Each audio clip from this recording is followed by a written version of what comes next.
મહાકુંભ મેળો શા માટે 144 વર્ષે ઉજવવામાં આવે છે? મહાકુંભ મેળો એ ભારતના સૌથી મોટા ધાર્મિક મેળાઓમાંનો એક છે, જે દરેક 12 વર્ષે આયોજિત થાય છે. પરંતુ કેટલાક શ્રદ્ધાળુઓ અને ઐતિહાસિક દૃષ્ટિકોણમાંથી જોવામાં આવે તો મહાકુંભ મેળો 144 વર્ષ પછી ઉજવવાનો પણ એક ખાસ કારણ છે.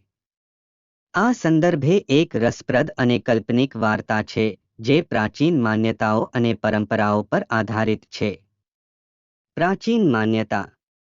હિન્દુ ધર્મના અનુયાયીઓ માનતા છે કે મહાકુંભ મેળો તે સમયે ઉજવવામાં આવે છે જ્યારે પૃથ્વી પર બધા બ્રહ્માંડના મુખ્ય નદીઓ, ગંગા, યમુના અને તેંજી, સાથે જોડાયેલા પરિસ્થિતિઓ એક અનોખી શ્રેષ્ઠ મંચ બનાવે છે.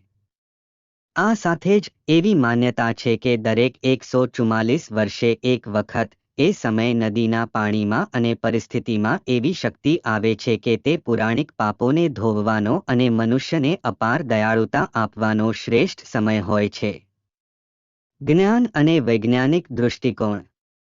વૈજ્ઞાનિક રીતે જોવામાં આવે તો મહાકુંભ મેળો 144 વર્ષે ઉજવવાનો વિચાર એવું છે કે આ સમયગાળામાં ગ્રહો અને નદીઓની કક્ષાઓ એલાઇનમેન્ટ એ એવી ઊર્જાને ઉત્પન્ન કરે છે જે મનુષ્યના શારીરિક અને આત્મિક સ્વસ્થતા માટે શ્રેષ્ઠ હોય છે.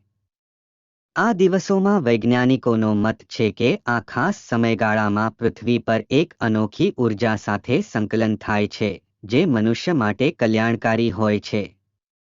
ઐતિહાસિક પરિપ્રેક્ષ્ય. ઉત્તર ભારતના નદીઓના કિનારે સૌ પ્રથમ વખતે 700 વર્ષ પહેલાં રાજાઓ અને મહાત્માઓએ મહાકુંભ મેળો ઉજવવાનું આરંભ કર્યું હતું. પરંપરાના અનુસાર આ 144 વર્ષના સમયગાળાને સંક્રાંતિ ગણવામાં આવે છે. એ સમયમાં પૃથ્વી પરના તમામ નદીઓ અને ગ્રહો વચ્ચેનું સંકલન શુદ્ધતા અને આધ્યાત્મિક શક્તિ માટે શ્રેષ્ઠ બનતું હતું. મહાકુંભ મેળાનો અનોખો પ્રકાર. પ્રતિષ્ઠિત પંડિતો અને ધાર્મિક ગુરુઓના મત અનુસાર મહાકુંભ મેળો 12 વર્ષે એક વખત ઉજવવામાં આવે છે, પરંતુ 144 વર્ષમાં તેનો દશકાના શ્રેષ્ઠ ઉત્સવ ગણવામાં આવે છે. આ સમયગાળામાં શ્રદ્ધાળુઓ ખાસ રીતે નદીમાં સ્નાન કરીને પાપો માટે મુક્તિ પ્રાપ્ત કરવાની આશા રાખતા હતા. 144 વર્ષના સમયગાળા સાથે જોડાવાનું કારણ. 144 વર્ષના માળખામાં આ ધાર્મિક ઉત્સવને ઊંચે ઉઠાવવાની એક મહત્વની પરંપરા હતી. વૈજ્ઞાનિક રીતે આ સમયગાળામાં પૃથ્વી પર વ્યાપક ફેરફાર થાય છે અને જીવન સાથે જોડાયેલા તમામ પરિસ્થિતિઓ પર ઉર્જાવત્તા આવે છે. આ ઉજવણી એ વિશ્વના દરેક ખૂણેથી લોકો માટે આત્મવિશ્વાસ, શાંતિ અને સંતોષનો સંદેશ લાવે છે. એક શ્રેષ્ઠ મંચ. મહાકુંભ મેળો 144 વર્ષે ઉજવવામાં આવતો હોવાથી એ મેળો ફક્ત ધાર્મિકત્વ માટે જ નહીં, પરંતુ સંસ્કૃતિ અને વૈજ્ઞાનિક વિચારોના સંકલન માટે એક શ્રેષ્ઠ મંચ બન્યો છે.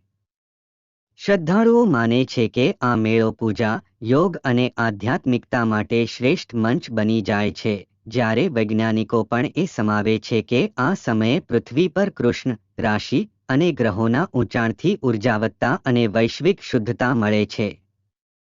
સમાપ્તિ.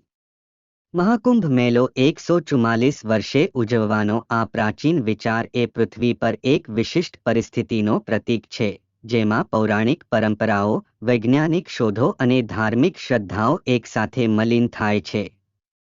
આ મેળો શ્રદ્ધાળુઓ માટે પાપમુક્તિ અને આત્મકલ્યાણ માટેનો શ્રેષ્ઠ અવસર છે, અને સેમિતેજી પરિસ્થિતિઓ માન્યતા ધરાવતી છે, જેમાં 144 વર્ષની શાંતિ, આશાવાદ અને શાંતિ પર્વનો મહત્વ છે.